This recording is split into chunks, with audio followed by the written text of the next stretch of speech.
За хаан улдургийн прокурорын газраас 2025 оны 1-р улирлын байдлаар хүүхэд хохирсон холбогдсон гэмтэргийн судалгаа гаргасан. Тус прокурорын газраас 8000 орчим хэрэг бүртгэлтийн эрэгт хяналт тавьж байгаагаас 500 орчим хэрэгүүд нь хүүхэд хохирсон холбогдсон эргүүд байна. Хаан улдургийн нутаг дэвсгэрт үзүр үйлчилгээ явуулдаг олон газар байдаг.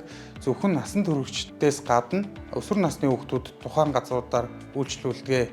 За өсвөр насны хүүхдүүд үзүр үйлчилгээ тоглолтын үеэр согтууруулах ундааны зүйл хэрэгэлсэн хүмүүсийн халдлагад өртөх, залилах, хулгайлах, дээрэмдэх, танхаарах гэмтэргийн хохирогч болж сэтгэл санаа, эд хөрөнгө, эрүүл мэндээр хохирсон тохиолдлууд байна.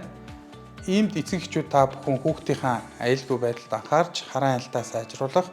Мөн хүүхд залуучууд та бүхэн аливаа гэмт хэргийн хохирогч холбогдогч болохоос урьдчилан сэргийлэх шаардлагатай байна.